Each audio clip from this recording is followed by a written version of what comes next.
యొక్క అభ్యాసం బాగా చేయడము అలవాటు చేసుకున్నాను ఇక్కడే. అందరికీ పూర్వజులం. కల్పవృక్షంలో ప్రతి కొమ్మకి ఆధారంగా ఉన్నాం. ప్రతి ఆకు మన నుండే శక్తిని పొందుతూ ఉంది. ప్రతి దానికి మన నుండే అన్నీ అందుతూ ఉన్నాయి. ఈ అభ్యాసం బాగా ముందు నుండి చేశా. ఎందుకంటే ఇంతకుముందు వేరే రకంగా ఉండేది. వేరే మతస్థులు ఎవరైనా కనబడితే కొంచెం డిఫరెంట్గా ఉండేది దృష్టి. కానీ బాబా ఆ పాయింట్ చెప్పినప్పటి నుండి మీరు పూర్వజులు, ప్రతి ఒక్కరూ మీ నుండే వెలువడినటువంటి వారు. వాళ్ళు ఏ మతమైనా ఏ కులమైనా ఎంత డర్టీగా ఉన్నా ఎలా ఉన్నా అది మీ ఎండ్ ప్రోడక్టే. అంటే ఒక విధంగా మీ నుండి ఉత్పన్నమైనటువంటి వారే. ఈ పాయింట్ యొక్క రియలైజేషన్ బాగా చేసుకున్నాను నేను. మధుబన్లో ట్రైన్ ఎక్కగానే జనరల్గా ఏంటి, మన సీట్స్ ఏవైతే ఉంటాయో అవి మనం తీసుకునే ప్రయత్నం చేస్తాం. లోవర్ బర్త్ ఎవరికైనా వస్తే వదులుకుంటారా? ఎవరైనా మనకి కావాలి అనుకుంటారు. ముందు నుండి లోవర్ బర్త్లే వచ్చాయి అన్నీ మాకు. కానీ మేము ట్రైన్లో ఎక్కిన తర్వాత మా ఎదురుగా ఉన్న సీట్ వాళ్ళు ఆల్రెడీ చెన్నై నుండి కూర్చొని వస్తున్నారు. వాళ్ళు లోవర్ బర్త్లో మంచిగా కూర్చొని ఉన్నారు. చిన్న పిల్లలు ఉన్నారు వాళ్ళతో పాటు. వాళ్ళు ఎలా అంటే ఆల్రెడీ మొత్తం లగేజ్ అంతా పెట్టేసుకున్నారు.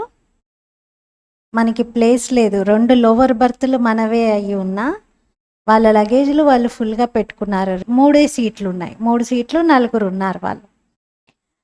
వాళ్ళ ఈ 3 సీట్లు మా ఇద్దరివి, ఇంకొకరిది సీటు ఉంది. ఆ ఇంకొక వ్యక్తి ఆయన సామాన్ కూడా బాగా పెట్టేసుకున్నాడు. మాకు అసలు ప్లేస్ లేదన్నట్టు పెట్టుకోవడానికి.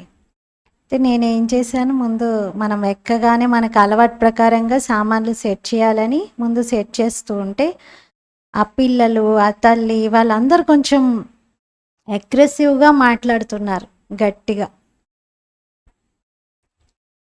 ఒక రకంగా ఏంటి మాది ఎందుకు తీస్తున్నారు అని.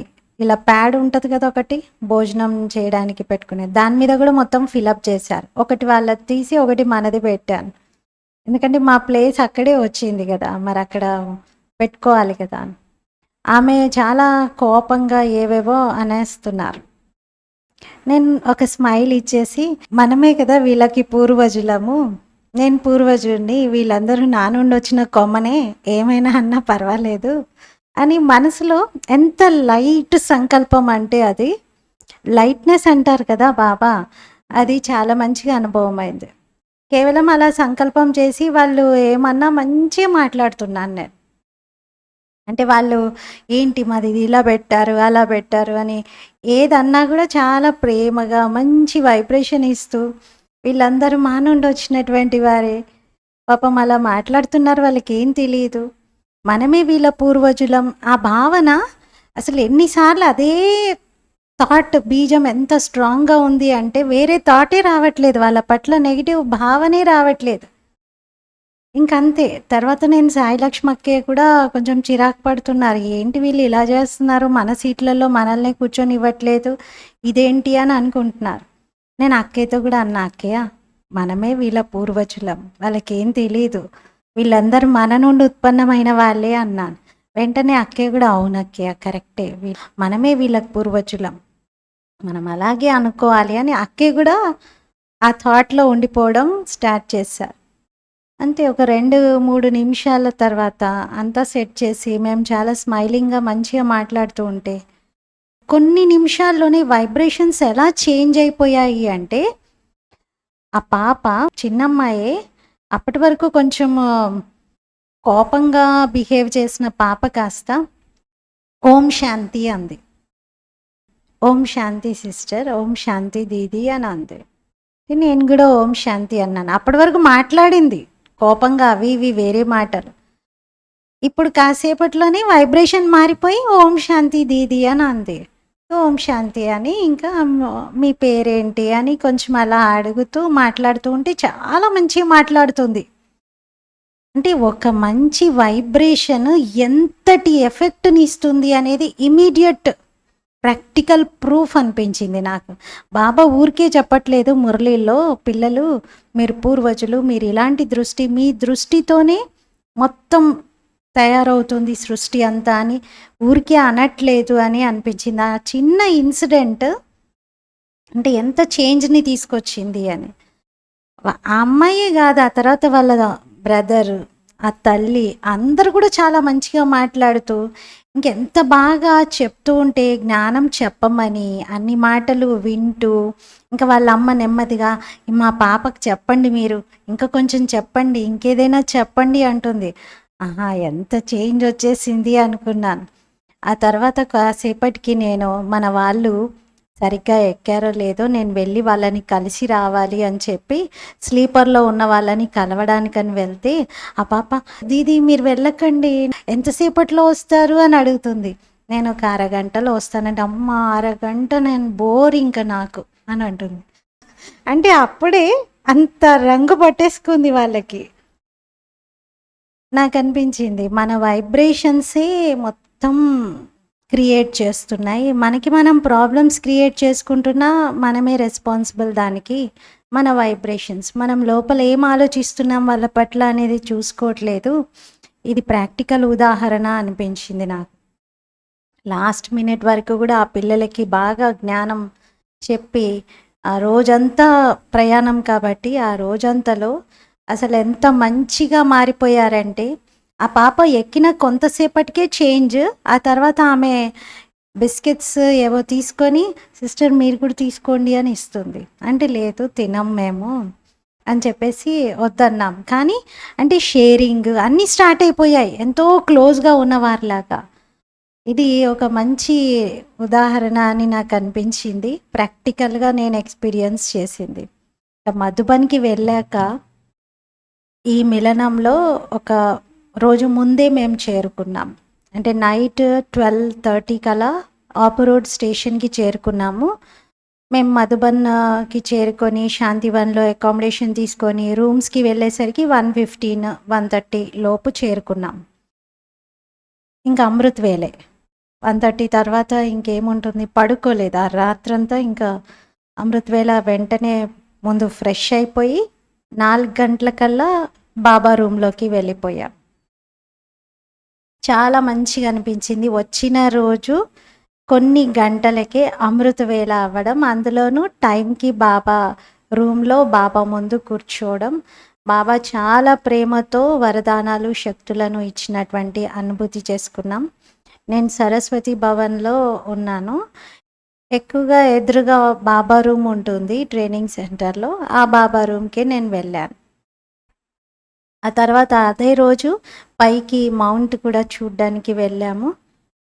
కొత్తగా వచ్చినటువంటి మాతలు కూడా ఉన్నారు, వాళ్ళకు కూడా అన్నీ చూపించాలి అని పాండవ్ భవన్, జ్ఞాన్ సరోవర్ ఇంకా మిగతా పార్క్ ఏవైతే సైట్ సీయింగ్లో ఉంటాయో అన్నిటినీ చూపించి తీసుకురావడం జరిగింది. ఆ తెల్లవారి నుండి క్లాసెస్ మొదలయ్యాయి. ఇంకా అన్ని క్లాసెస్లో నాకు ఈసారి బాగా బాగా ఎక్కువగా ముద్రపడి బాగా ఎక్కువగా హార్ట్కి టచ్ అయింది సంతోష్ దీదీజీ యొక్క క్లాస్. మన మహారాష్ట్ర జోన్ యొక్క హెడ్, అలాగే మన సంస్థ యొక్క జాయింట్ చీఫ్. ఇంత ఏజ్లో కూడా ఇంత చక్కటి ఒరేటర్గా ఒక సబ్జెక్టుకి ఇంత న్యాయం చేసేలాగా ఇంత బాగా క్లాస్ చెప్పారు అని నేను బాగా ప్రభావితం అయిపోయా. అంటే చాలా మంచిగా అనిపించింది. దీది ఎంత బాగా చెప్పారు అంటే చాలా ఉత్సాహంతో. క్లాస్ ఏంటి అంటే బంధన ముక్తులుగా కావటం ఎలా, ఏమేం బంధనాలు ఉన్నాయి, బంధనాల నుండి ఎలా ముక్తులుగా అవ్వాలి, దీనిపైన దీదీజీ క్లాస్ చేయించారు. దీది అన్నారు, బాబా మనకి 4 రెక్కలు ఇచ్చారు. ఏంటవి తెలుసా? జ్ఞానయోగాలు, ఉమంగుత్సాహాలు. జ్ఞానయోగాలు, ఉమంగుత్సాహాలు, ఇవి 4 రెక్కలు మనకి. కానీ ఎవరిలోనైతే ఇవి తగ్గుతాయో వాళ్ళ రెక్కలు పడిపోయి ఉన్నట్టుగా, రెక్కలు తెగినటువంటి పక్షి ఎలా పడిపోయి ఉంటుందో అలా ఉంటుంది వారి స్థితి అని అన్నారు. చాలా రకాల బంధనాలు ఉన్నాయి మనకి. అన్ని బంధనాలని మనం ఇప్పుడు సంగం యుగంలోనే తెంచుకొని బంధనముక్తులుగా అవ్వాలి. కానీ వీటన్నిటిలో కూడా అంటే మన స్వభావ సంస్కారాల బంధనాలున్నాయి, కర్మ బంధనాలున్నాయి, దేహ బంధనం ఉంది, సంబంధాల బంధనం ఉంది, స్వభావం యొక్క బంధనం ఉంది, అలాగే మన ఇంద్రియాల బంధనం కూడా ఉంది. ఇంద్రియాల బంధనం గురించి దీది చాలా చక్కగా ఎక్స్ప్లెయిన్ చేశారు.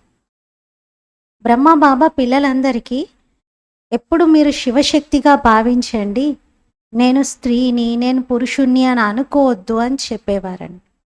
దాదీలందరూ యజ్ఞమాదిలో నేను చతుర్భుజ విష్ణువుని అని ఆ స్వమానంలో ఉండేవారంట.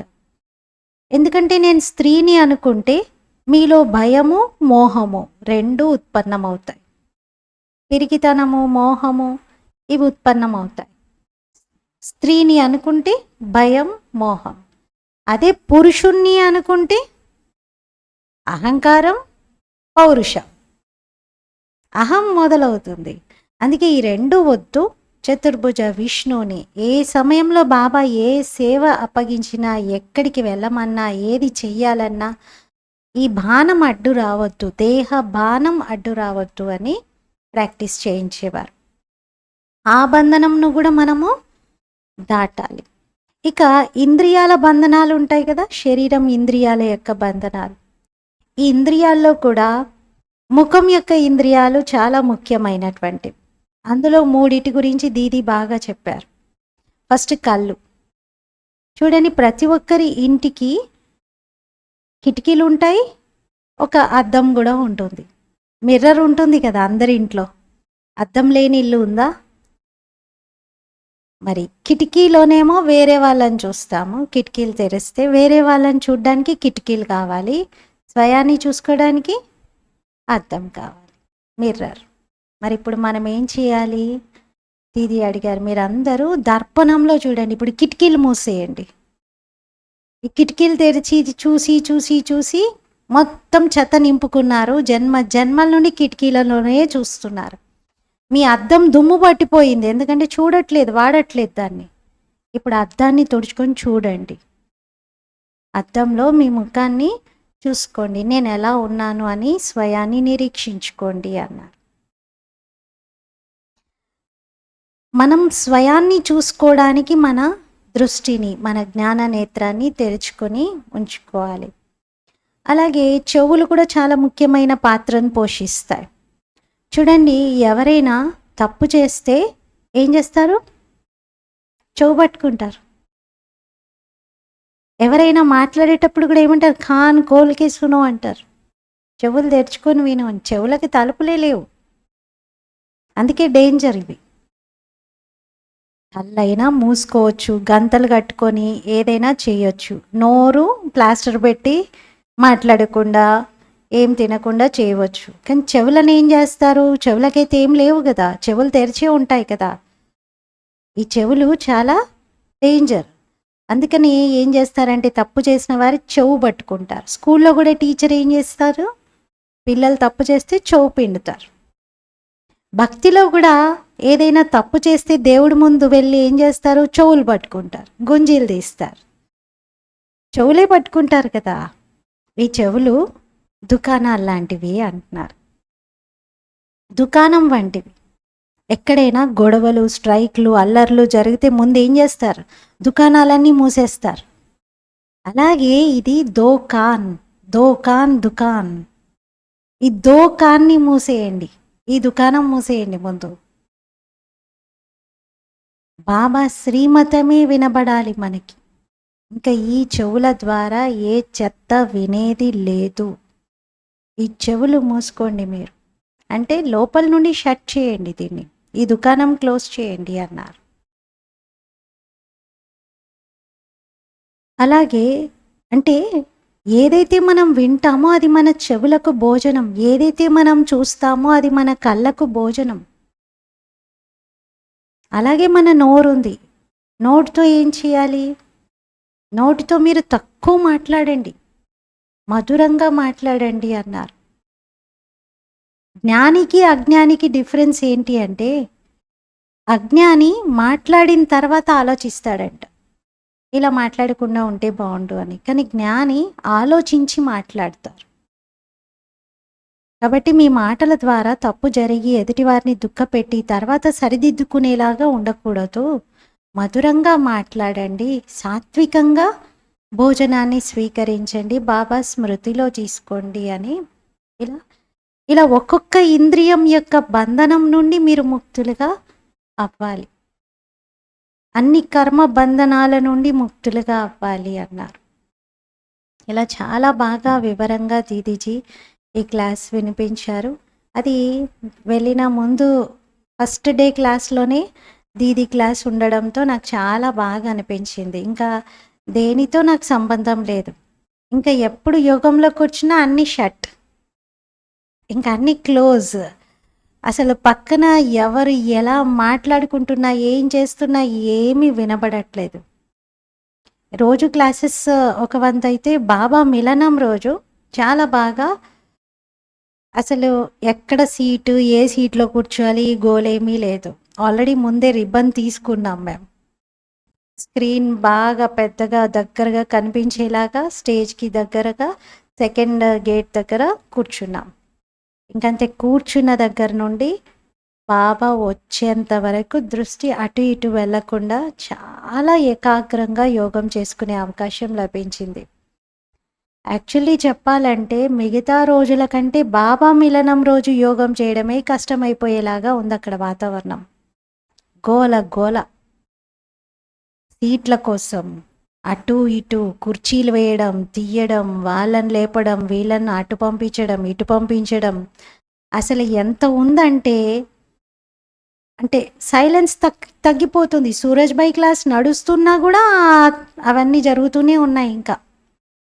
కానీ ముందే చాలా మంచి ఇన్పుట్స్ లభించడంతో చాలా ఏకాగ్రంగా స్థితి ఏమాత్రం డిస్టర్బ్ అవ్వకుండా, కొంచెం కూడా వాటి పట్ల ఆలోచన కూడా రాకుండా, అసలు నాకు వీళ్ళు ఎందుకు ఇలా చేస్తున్నారనే ఆలోచన కూడా రాలేదు. అంత బాగా దాన్ని కూడా అసలు అదేది కనబడట్లా ముందు, కానీ అవన్నీ జరుగుతూ ఉన్నాయి అక్కడ. చివరి వరకు బాబా వచ్చేంత వరకు ఇంకా చైర్స్ సెట్టింగ్స్, కూర్చునే వాళ్ళను ముందు కూర్చోబెట్టడం, కొందరిని వెనకాల, కొందరిని లేపడం, అలాంటివి జరుగుతూ ఉన్నాయి. కానీ చాలా బాగా స్థితిని ఏకాగ్రంగా బాబా నుండి సర్వశక్తులను తీసుకొని సంపన్నంగా ఉన్నటువంటి అనుభవం చేయడం జరిగింది. బాబా కూడా చాలా మంచిగా దృష్టిని ఇచ్చారు. ముందు రోజు రాత్రి ఆతంబాయి ఒక విషయం చెప్పారు. ఆతం ప్రకాష్ బాయ్ని కలిసాం మేము టోలీ డిపార్ట్మెంట్కి వెళ్ళి. అన్నయ్య ఒకటే మాట చెప్పారు, మీరు ఆత్మిక స్థితి ప్రాక్టీస్ ఎంత ఎక్కువ చేయండి అంటే రేపు బాబా మిలనంలో బాబా దృష్టి అందరికీ దృష్టినిస్తూ మీ పైన పడుతుంది కదా. ఒక మూమెంట్ ఎలా ఉంటుందంటే డైరెక్ట్ ఇప్పుడు బాబా నన్నే చూస్తున్నాడు అనే ఫీలింగ్ కలుగుతుంది. అలా దృష్టి పడగానే మీ ఆత్మిక స్థితి బాబాను అట్రాక్ట్ చేసి బాబాలో ఉన్న పవర్స్ అన్నిటినీ లాగేస్తుంది. అవన్నీ మీలోకి వచ్చిన అనుభవం జరుగుద్ది. అలా అనుభవం చేయండి అన్నారు. నిజంగా అలాగే అనుభవం చేశాను. చాలా మంచిగా అనిపించింది. మిలనం అంతా బాగా జరిగింది. ప్రతి క్లాస్లో ప్రతి దాంట్లో కూడా బాబా ఏదో ఒక ప్రేరణను కలిగించారు. బాబా ముందు ఒక మంచి గట్టి సంకల్పం చేసి వచ్చాను. ఆ సంకల్పం నెరవేరాక చెప్తాను మీకు. చాలా స్ట్రాంగ్గా ఒక సంకల్పం చేసి వచ్చాను. అది ఎలా అయినా బాబా చేయిస్తారు. అలాంటి దృఢత శక్తిని స్వయంలో నింపుకొని బాబాకు కోటి కోటి ధన్యవాదాలు చెప్తూ బాబాకు ఫైనల్గా వచ్చే ముందు కూడా ఆ సంకల్పాన్ని మంచిగా పెద్ద అక్షరాల్లో లెటర్ రాసి మరీ వచ్చాను. ఓం శాంతి.